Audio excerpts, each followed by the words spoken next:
Hi. Continuing with Jordan Peterson's 12 Rules for Life. It's my cat Moses. She's interrupted us here today. She doesn't want to move. And if you know anything about cats, you can't really make them do anything. You can't yell at them. You can't force them to do anything. Or even talk about them. But this is a really good cat, Moses. She actually, I lost her in a huge forest fire at one time. And she was gone for 8 weeks.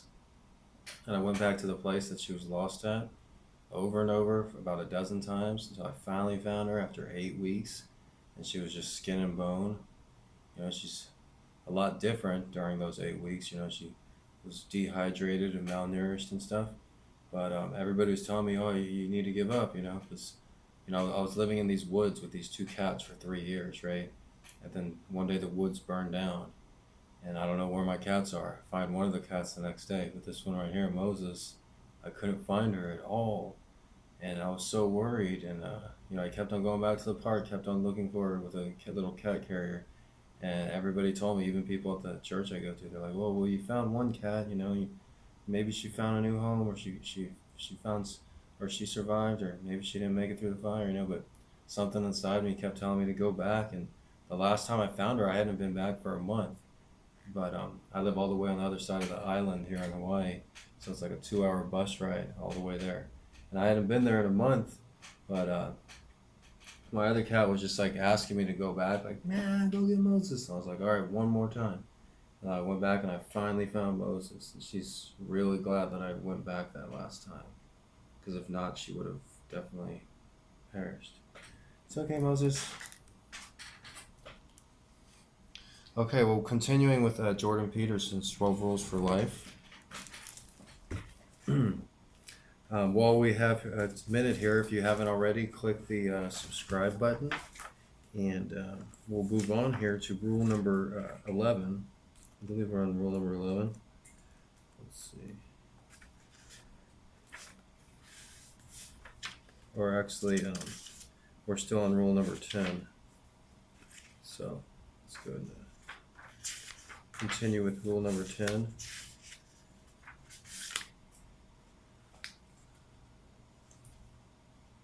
What do we see when we don't know what we're looking at? From Jordan Peterson's 12 Rules for Life. What is it that is the world after the Twin Towers disintegrate? What, if anything, is left standing? What dread beast rises from the ruins when the invisible pillars supporting the world's financial systems tremble and fall? What do we see when we are swept up in the fire and drama of a nationalist socialist rally, or cower, paralyzed with fear, in the midst of a massacre in Rwanda? I met somebody from Rwanda a couple years ago. I asked them about that. What is it that we see when we cannot understand what is happening to us, cannot determine where we are, know no longer who we are, and no longer understand what surrounds us? What we don't see is the well-known and comforting worlds of tools, of useful objects, of personalities. We don't even see familiar obstacles, sufficiently troubling though they are in normal times already mastered, that we can simply step around. What we perceive when things fall apart is no longer the stage and setting of the habitable order. It's the eternal, watery, tohu va bohu, formless emptiness, and the tehom, the abyss, to speak biblically. Biblically.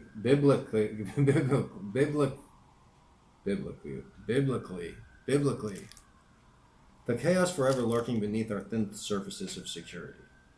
It's from that chaos that the holy word of God himself extracted order at the beginning of time, according to the oldest opinions expressed by mankind.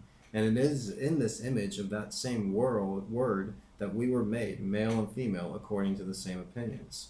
It's from that chaos that whatever stability we had the good fortune to experience emerged originally for some limited time when we first learned to perceive. It's chaos that we see when things fall apart, even though we cannot truly see it.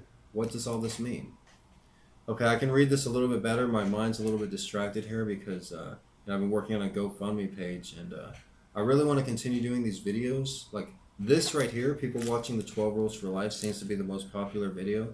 If you're watching this right now, this is a good video, as you can see, but I'm doing all of this with my cheap little cell phone with no microphone, with no camera. I started a GoFundMe page trying to get, all the setups they have on YouTube now with the microphone and the screen. I could obviously do that really well. I'm able to do it this well with just this, my talent. So if you're watching this, click the thumbs up button, hit the subscribe button, and send this somewhere because there's so much crap on YouTube. There's so many people that have a mic and a screen and a computer. They can do that. I don't have a computer. That's why there's no editing on any of these videos in the whole channel. Not a single one has been edited on a computer. They've all been done on a crappy little cell phone. But the jokes with the orange shirt, the jokes with the blue shirt, and all the books that I'm reading, I've done all this in the last few months. I mean, come on, man. I got some talent here. Let me show it to the world. Help me out. If you can't help me out financially, don't go to my GoFundMe or anything like that. Just at least click a thumbs up and click a subscribe. Right now. Emergency. This is the sudden manifestation from somewhere unknown of some previous unknown phenomenon from the Greek, phantasia, to shine forth. Okay, now I'm going to go all out and read really well. I'm not going to stop at all, and you can see, okay? This is the reappearance of the eternal dragon from its eternal cavern, from its now disrupted slumber. This is the underworld with its monsters rising from the depths. How do we prepare for an emergency when we do not know what has emerged or from where? How do we prepare for a catastrophe when we do not know what to expect or how to act? We turn from our minds, so to speak, too slow, too ponderous, to our bodies. Our bodies react much faster than our minds. When things collapse around us, our perception disappears and we act. Ancient reflexive responses, rendered automatic and efficient over hundreds of millions of years, protect us in those dire moments when not only thought but perception itself fails. Under such circumstances, our bodies ready themselves for all possible eventualities. First, we freeze. The reflexes of the body then shade into motion, the next stage of perception. Is this something scary? Something useful? Something that must be fought? Something that can be ignored? How will we determine this and when? We don't know. Now we are in a costly and demanding state of readiness. Our bodies are flooded with cortisol and adrenaline. Our hearts beat faster. Our breath quickens. We realize painfully that our sense of competence and completeness is gone. It was just a dream. We draw on physical and psychological resources saved carefully for just this moment. If we are fortunate enough to have them, we prepare for the worst or the best. We push the gas pedal furiously to the floor and slam on the brakes at the same time. We scream or laugh. We look disgusted or terrified. We cry. And then we begin to parse apart the chaos. And so the deceived wife, increasingly unhinged, feels the motivation to reveal all to herself, her sister, her best friend, to a stranger on a bus, or retreats into silence, or ruminates obsessively to the same end. What went wrong? What did she do that was so unforgivable? Who is this person she has been living with? What kind of world is this where such things can happen? What kind of God would make such a place? What conversation could she possibly initiate with this new, infuriating person, inhabiting the shell of her former husband? What forms of revenge might satisfy her anger? Who could she seduce in return for this insult? She is by turns, enraged, terrified, struck down by pain, and exhilarated by the possibilities of her newfound freedom. Her last place of bedrock security was in fact not stable, not certain, not bedrock at all. Her house was built on a foundation of sand. The ice she was skating on was simply too thin. She fell through into the water below and is drowning. She has been hit so hard that her anger, terror, and grief consume her. Her sense of betrayal widens until the whole world caves in. Where is she? In the underworld with all its terrors? How did she get there? This experience, this voyage into the substructure of things, this is all perception, too, in its nascent form. The preparation, this consideration of what might have been and what could have still be, this emotion and fantasy. This is all the deep perception now necessary before the familiar objects that she once knew reappear, if they ever do, in their simplified and comfortable form. This is the perception before the chaos of possibility is rearticulated into the functional realities of order. Was it really so unexpected, she asks herself? She asks others, thinking back. Should she now feel guilty about ignoring the warning signs? Subtle though they may have been, encouraged though she was to avoid them? She remembers when she first married, eagerly joining her husband every single night to make love.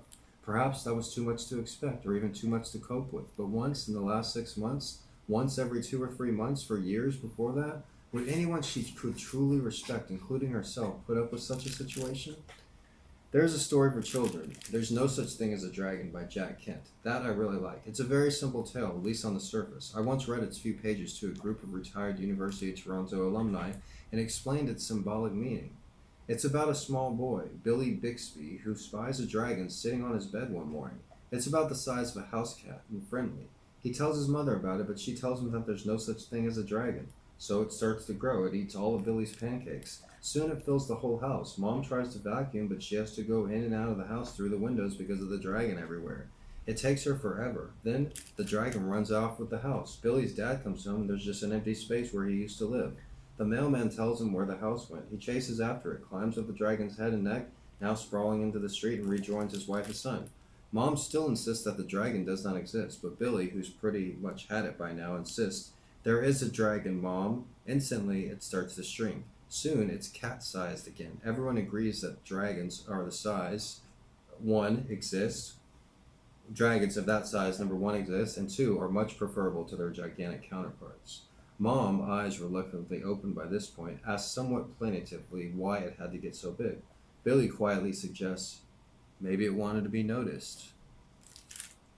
Maybe. That's the moral of many, many stories. Chaos emerges in every household, bit by bit. Mutual unhappiness and resentment pile up. Everything untidy is swept under the rug, where the dragon feasts on the crumbs. But no one says anything, as the shared society and negotiated order of the household reveals itself as inadequate or disintegrates into the face of the unexpected and threatening. Everybody whistles in the dark instead. Communication would require admission of terrible emotions, resentment, terror, loneliness, despair, jealousy, frustration, hatred, boredom. Moment by moment, it's easier to keep the peace, but in the background, in Billy Bixby's house and in all that are like it, the dragon grows. One day it bursts forth in a form that no one can ignore. It lifts the very household from its foundation. Then it's an affair, or a decades-long custody dispute of ruinous economic and psychological proportions. Then it's a concentrated version of the acrimony that could have been spread out tolerably, issue by issue, over the years of pseudo-paradise of the marriage. Every one of 300,000 unresolved issues which have been lied about, avoided, rationalized away, hidden like an army of skeletons in some great horrific closet, burst forth like Noah's flood, drowning everything. There's no ark because no one built one, even though everyone felt the storm gathering. Don't ever underestimate this destructive power of sins of omission. Maybe the demolished couple could have had a conversation or 200 about their sex lives. Maybe the physical intimacy they undoubtedly shared should have been matched, as it often is not, by a corresponding psychological intimacy. Maybe they could have fought through their roles. In many households in recent decades, the traditional household division of labor has been demolished, not least in the name of liberation and freedom. That demolition, however, has not left so much glorious lack of restriction in its wake as chaos and conflict and interdependency. The escape from tyranny is often followed not by paradise, not by sovereign in the desert, aimless, confused, and deprived. Furthermore, in the absence of agreed upon tradition and the constraints, often uncomfortable, often even unreasonable, that it imposes, there exists only three difficult options: slavery, tyranny, or negotiation. The slave merely does what he or she is told, happy perhaps to shed the responsibility, and solves the problems of complexity in the manner.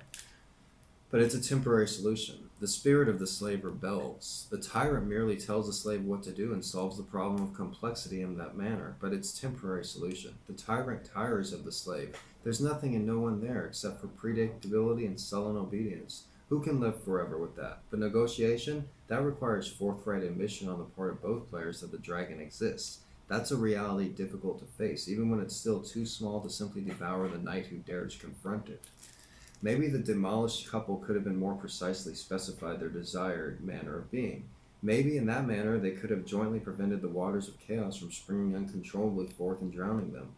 Maybe they could have done that instead of saying in the agreeable, lazy, and cowardly way, "It's okay, it's not worth fighting about. There is a little in a marriage that is so little that it's not worth fighting about. You're stuck in a marriage like the two proverbial cats in a barrel, bound by the oath that lasts in the theory until one or both of you die. That oath is there to make you take the damn situation seriously. Do you really want the same petty annoyance tormenting you every single day of your marriage for the decades of its existence?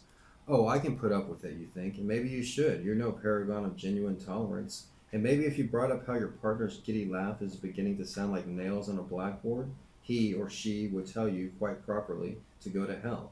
And maybe the fault is with you, and you should grow up, get yourself together, and keep quiet. But perhaps braying like a donkey in the midst of social gathering is not reflecting well on your partner, and you should stick to your guns. Under such circumstances, there is nothing but a fight. A fight with peace is the goal that will reveal the truth. But you remain silent, and you convince yourself it's because you are a good, peace loving, patient person. And nothing could be further from the truth. And the monster under the rug gains a few more pounds. Maybe a forthright conversation about sexual dissatisfaction might have been the proverbial stitch in time. Not that it would be easy. Perhaps Madame desired the death of intimacy, clandestinely. Perhaps she was deeply and secretly ambivalent about sex. God knows there's reason to be. Perhaps Monsieur was a terrible, selfish lover. Maybe they both were. Sorting that out is worth a fight, isn't it? That's a big part of life, isn't it? Perhaps addressing that, and you never know, solving the problem will be worth 2 months of pure misery just telling each other the truth. Not with intent to destroy or attain victory, because that's not the truth. That's just all out war.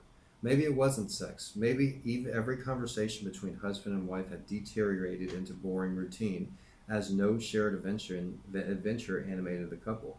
Maybe that deterioration was easier moment by moment, day by day, than bearing the responsibility of keeping the relationship alive. Living things die, after all, without attention. Life is indistinguishable from effortless maintenance. No one finds a match so perfect that the need for continued attention and work vanishes. And besides, if you found the perfect person, he or she would run away ever so imperfect you in justifiable horror. Would run away from ever so imperfect you in justifiable horror. In truth, what you need, what you deserve, after all, is someone exactly as imperfect as you. Maybe the husband who betrayed his wife was appallingly immature and selfish. Maybe that selfishness got the upper hand. Maybe she did not oppose this tendency with enough force and vigor. Maybe she could not agree with him on the proper disciplinary approach to the children and shut him out of their lives in consequence. Maybe that allowed him to circumvent what he saw as an unpleasant responsibility. Maybe hatred brewed in the hearts of the children, watching this underground battle, punished by the resentment of their mother and alienated bit by bit from good old Dad. Maybe the dinners she prepared for him, or he for her, were cold and bitterly eaten.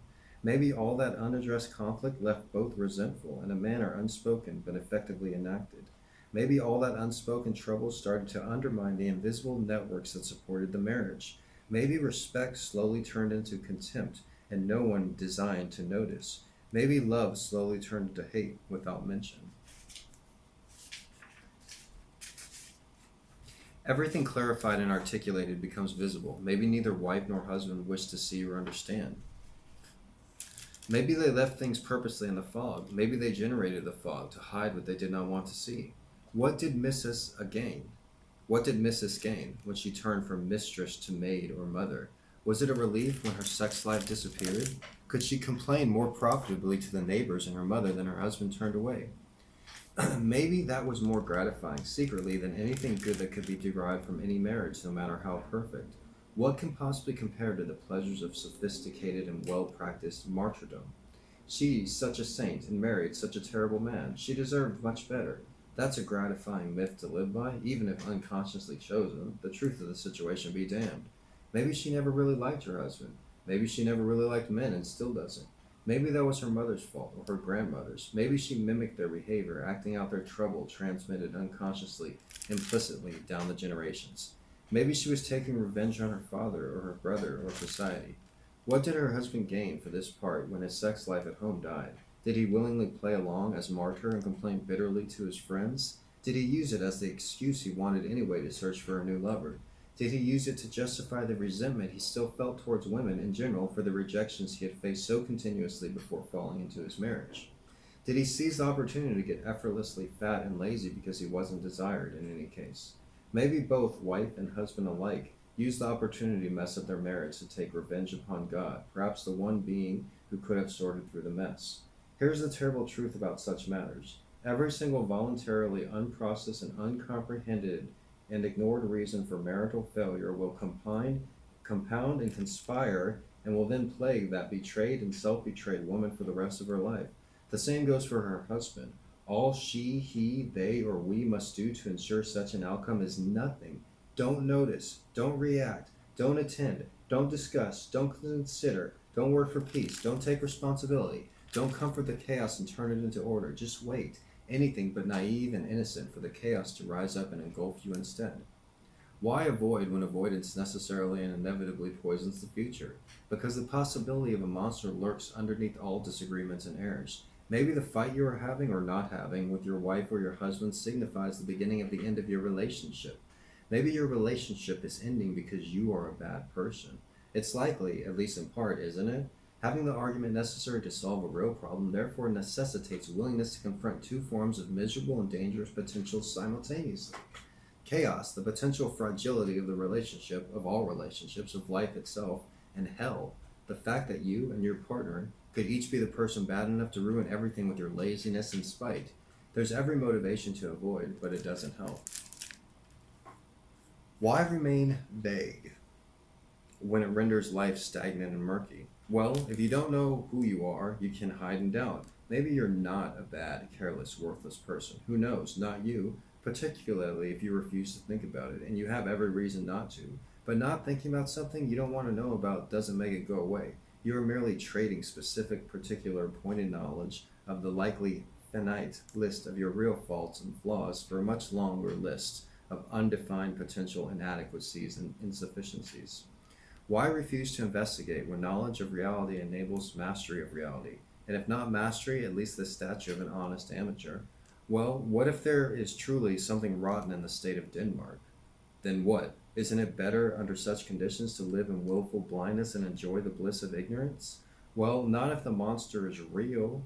Do you think that it's a good idea to retreat, to abandon the possibility of arming yourself against the rising sea of troubles, and to thereby diminish yourself in your own eyes? Do you truly think it is wise to let the catastrophe grow in the shadows while you shrink and decrease and become ever more afraid? Isn't it better to prepare, to sharpen your sword, to peer into darkness, and then beard the lion in its den? Maybe you'll get hurt. Probably you'll get hurt. Life, after all, is suffering, but maybe the wound won't be fatal. If you wait instead until what you are refusing to investigate comes a knocking at your door, things will certainly not go so well for you. What you least want will inevitably happen, and what you are least prepared. What you least want to encounter will manifest itself when you are weakest and at its strongest, and you will be defeated. Turning and turning in the widening guy, the falcon cannot hear the falconer. Things fall apart, the center cannot hold. Mere anarchy is loosed upon the world. The blummed-in tide is loosened, and everywhere the ceremony of innocence is drowned. The best lack of conviction, while the worst, are full of passion and intensity. That's from William Yeats, The Second Coming. Why refuse to specify when specifying a problem would enable its solution? Because to specify the problem is to admit that it exists. Because to specify the problem is to allow yourself to know what you want to say from friend or lover, and then you will know precisely and cleanly when you don't get it, and that will hurt sharply and specifically. But you will learn something from that, and you will learn about the future, and the alternative to that single sharp pain is the dull ache of continued hopelessness and vague failure in the sense that time, precious time, is slipping away. Why refuse to specify? Because while you are failing to define success and thereby rendering it impossible, you are also refusing to define failure to yourself so that it and when you fail, you won't notice and it won't hurt. But that won't work. You cannot be fooled so easily unless you have gone very far down that road. You will instead carry with you a continual sense of disappointment in your own being and the self-contempt that comes along with that and the increasing hatred for the world that all of that generates or degenerates. What if she, who has been betrayed, now driven by desperation, is now determined to face all the incoherence of past, present, and future? What if she decided to sort through the mess, even though she has avoided doing so until now, and is all the weaker and more confused for it?